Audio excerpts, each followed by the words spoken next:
Fala pessoal, professor com vocês. Seu nerd professor ou seu professor nerd? Você decide. Sabe aquele misto de ansiedade e frio na barriga quando uma série que a gente curte tá prestes a voltar? Ainda mais depois de um desfecho completamente fora da casinha?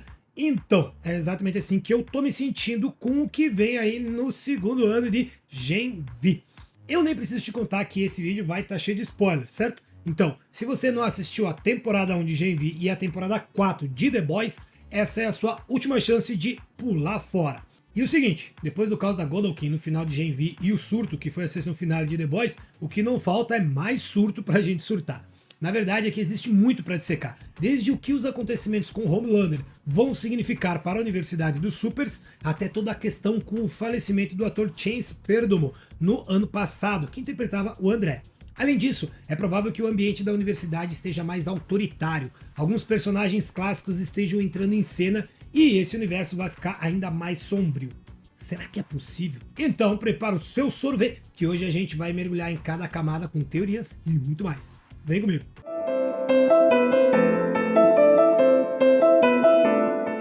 E olha, se você está chegando agora, bem-vindo ao canal Nerd Sor. Aqui eu falo sobre filmes, animes, séries, livros e mais. Eu tenho certeza que você vai gostar aqui do canal, então bora se inscrever e ativar o sino das notificações, que assim você sempre recebe em primeira mão quando um vídeo novo for publicado. Sem mais enrolação, deixa o seu like agora, que eu tô trazendo aqui para você esse universo de The Boys e Gen V que é muito legal. Acho que o primeiro ponto pra gente falar é estabelecer os pontos entre The Boys e Gen V. Se você assistiu o que aconteceu na última temporada, deve ter sentido, como eu, que aquilo mudava absolutamente tudo. The Boys sempre teve um tom super desesperançoso. Parece que tudo que o Billy Bruto e companhia fazem nunca dá o resultado esperado, e o inimigo fica cada vez mais forte. Agora imagina o baque que foi quando Homelander parecia prestes a dominar o país, com o mundo irremediavelmente virado de cabeça para baixo. É essa sensação de instabilidade que vai ecoar agora em Gen V, que vai trazer essa primeira amostra concreta das consequências do novo regime autoritário do herói mais poderoso do mundo. Como o showrunner Eric Kripke disse, Gen V será o primeiro vislumbre do novo mundo criado ao final da Season 4 de The Boys. E eu não vou mentir que isso acaba gerando uma preocupação, ou melhor, duas. A primeira delas é que esse universo sempre foi conhecido por elevar a aposta. Quando você achava que ele já tinha chegado ao fundo do poço, tudo piorava. Claro, essa situação é ainda mais forte quando a gente pensa que são humanos comuns lutando contra pessoas com superpoderes. E isso me preocupa porque eu começo a pensar para onde é que esse universo pode se expandir. Mas, claro, sem cair no clichê. Ou sem que a solução seja algo completamente sem graça que jogue fora esse legado. Felizmente, eu não sou a mente por trás da série, então eu posso colocar a cabeça no travesseiro toda noite tranquilo, sem pensar no assunto de forma tão profunda. A minha segunda preocupação é que Gen V, em seu primeiro ano, trouxe um universo menor do que a sua irmã mais velha, mas também menos desesperançoso. Não sei se isso acontece porque os problemas são relativamente menores ou ligados a um lugar específico ou por tratar de adolescentes, jovens ou adultos. Ou se é porque aqui nós temos supers contra supers, mas isso tudo era mais de boas. Agora, com todo o peso do que aconteceu na temporada 4 de The Boys, será que esse universo compartilhado será contaminado por uma maré de sofrimento e desesperança? O trailer da segunda temporada mostra uma Godolkin sob controle militarizado. Uma sociedade que exige lealdade aos supers e dentro desse caos, nossos protagonistas tentam se encontrar. Inclusive é disso que o povo gosta, uma boa dose de drama adolescente pra gente esquecer os problemas do mundo real de vez em quando. De um jeito ou de outro, é como se o eco do que aconteceu lá em The Boys agora reverberasse nos corredores da universidade. E esses corredores estão mais sombrios do que nunca. Então sim, eu imagino e espero que esse segundo ano seja mais obscuro do que o primeiro, e um dos motivos disso está diretamente ligado com o acontecimento na vida real. Em março de 2024, o ator Chance Perdomo, que interpretava o André Anderson, faleceu em um acidente de moto. Esse é um ponto muito delicado, porque é necessário referenciar o ator e o seu personagem no roteiro sem que ele seja esquecido.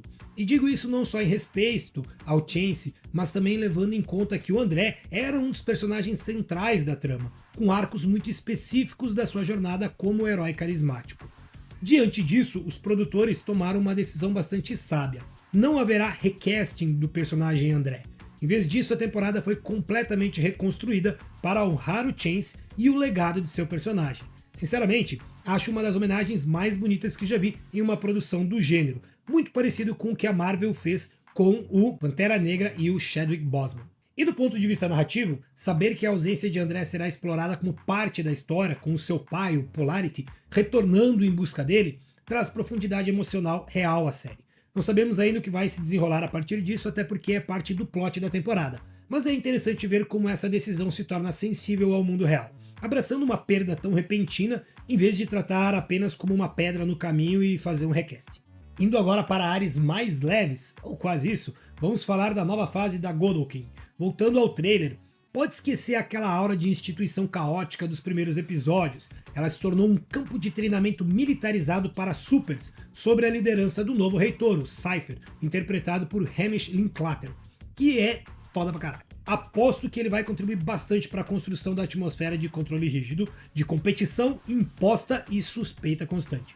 Supers são treinados como soldados, não apenas como heróis, mas como ferramentas de um regime emergente. É uma ameaça constante que transforma a universidade de refúgio e descoberta em um campo de opressão, onde cada aluno está sendo moldado para servir uma agenda maior. E é claro, veremos muito de The Boys agora, mais ainda em Gen V. Starlight, Black Noir 2 e Profundo vão fazer aparições, conectando ainda mais os shows. Agora não tem mais para onde correr, Gen V realmente está se tornando um espelho desse universo distópico, e vemos os vazios e tensões brotando em cada arco do show. E falando de arcos, vamos comentar rapidinho sobre o trailer. Entre muita tensão e pistas que ele deu, acho que essa já é a primeira percepção que a gente tem, uma atmosfera sufocante.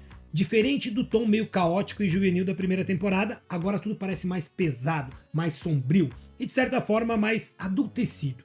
Como se os protagonistas tivessem sido jogados na vida real de supers no mundo controlado por Homelander e pela Voight, que é basicamente o que aconteceu. É uma sensação de claustrofobia, como se a própria câmera estivesse nos lembrando. Não existe mais refúgio, não existe mais inocência.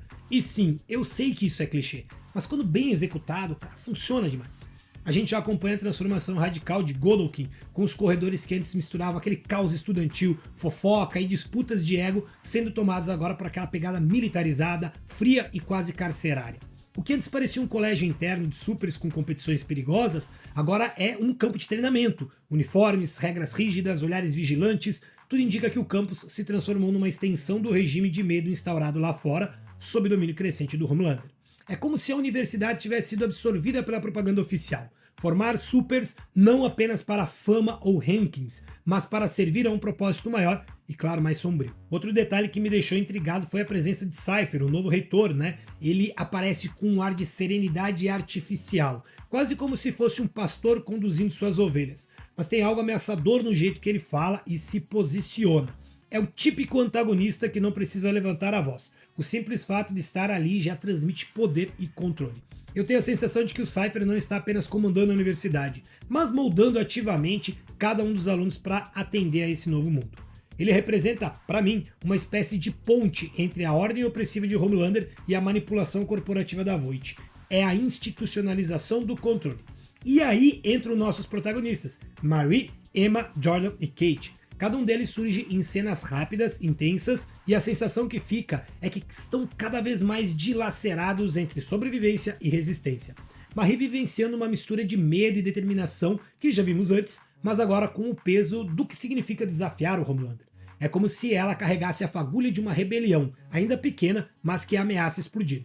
E eu tenho pra mim que ela é a peça-chave para derrotar o cara. Jordan aparece em momentos que deixam claro que a sua identidade multifacetada vai ser testada como nunca.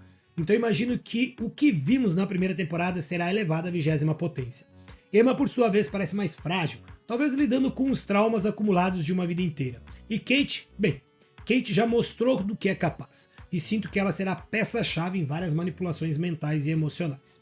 Agora mais consciente do seu poder, acredito que ela será um braço direito potente para o novo reitor. Outro detalhe instigante é a menção, ainda que sutil, a instalações fora da universidade, como o Elmira Adult Rehabilitation Center. Essa nova locação parece sombria, cheia de segredos, quase como se fosse um lugar onde supers são corrigidos ou reprogramados. A ideia de um centro de reabilitação para supers abre espaço para teorias fascinantes.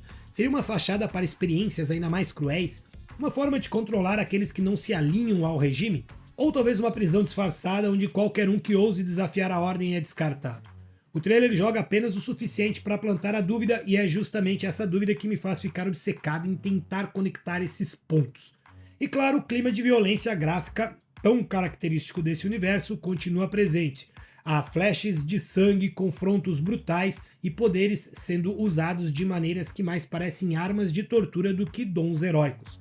Essa intensidade visual não é gratuita, é uma forma de nos lembrar de que nesse mundo não existe poder sem consequência. Cada gota de sangue é um lembrete de que não estamos vendo apenas entretenimento adolescente, mas um reflexo distorcido das piores partes da sociedade: poder, abuso e manipulação. Por fim, o trailer se fecha com um tom que, pra mim, resume perfeitamente o que esperar da temporada. Não há promessas de vitória, não há esperança fácil. O que temos é um futuro incerto, personagens quebrados e um sistema cada vez mais esmagador. É a sensação de que, mesmo quando achamos que sabemos o que vai acontecer, o universo de The Boys sempre encontra uma forma de virar a mesa, nos jogando numa escuridão ainda mais densa. E é exatamente isso que me faz acreditar que a segunda temporada de Gen V tem tudo para ser ainda mais ousada, cruel e, paradoxalmente, emocionante do que a primeira. E por falar em emoção, você sabia que Derek Liu, que vive Jordan Lee na sua forma masculina, falou que o final da temporada será um mind-blowing, né, uma explosão da mente? Segundo ele, ficou tão surpreso com a reviravolta que nem acreditava que foi assim que acabou. Isso me deixou com a expectativa alta. Uma temporada que não tem medo de virar tudo de cabeça para baixo, mas com peso emocional real. Foi o que a gente pediu, sim. Pelos bastidores, descobrimos detalhes pequenos que me encantaram. Lizzie Broadway e Derek Liu, a Emma e o Jordan, postaram imagens de bastidores mostrando cadeiras identificadas com seus nomes, indicando que teremos cenas importantes entre os dois. Será que a Marie vai ser o pivô dessa bagunça super? Eu também percebi o quão complexa é a apresentação do Jordan nessa dinâmica entre gêneros, algo que é central ao personagem. E a temporada parece intensificar essa dinâmica, com uma performance ainda mais entrelaçada. Vale lembrar que o processo de filmagem também foi bastante afetado. A série começou a ser escrita, foi suspensa após a morte do Chance, redefinida e voltou às gravações em maio de 2024. A produção só terminou em outubro e desde então estava na pós-produção, sendo finalizada e preparada para ser distribuída agora em setembro. Vale lembrar que a temporada 2 estreia no dia 17 de setembro, com 3 episódios de uma vez e depois seguidos de episódios semanais até 22 de outubro. E já comenta aqui embaixo, você quer live após os episódios pra gente discutir os acontecimentos, fazer aquelas boas teorias e muito mais? Então comenta aqui, quero live de Gen V, que se tiver 50 comentários, aí sim, toda quinta-feira teremos live de Gen V. Então se prepara, a segunda temporada de Gen V traz um mundo mais sombrio, refletindo a opressão que Homelander está instaurando e uma resistência crível no campus. Tem homenagem por Chance Perdomo, reviravoltas que derrubam certezas, laços ainda mais firmes ou destruídos de uma só vez e aparições que a gente espera serem bem pensadas de personagens de The Boys. Reforçando que são universos ligados por dor, abuso de poder e a esperança de alguém ainda capaz de fazer diferente. E aí, você tá empolgado? Então conta aqui embaixo pra mim. Lembra do like e para não perder mais nada, você já sabe, se inscreve aqui no canal, considere se tornar um membro, ajuda bastante. Me segue no Instagram, @nerd.sor e no TikTok, @nerdsor, para acompanhar enquetes e mais atualizações sobre o canal e não perder nenhum vídeo. Forte abraço e se cuide.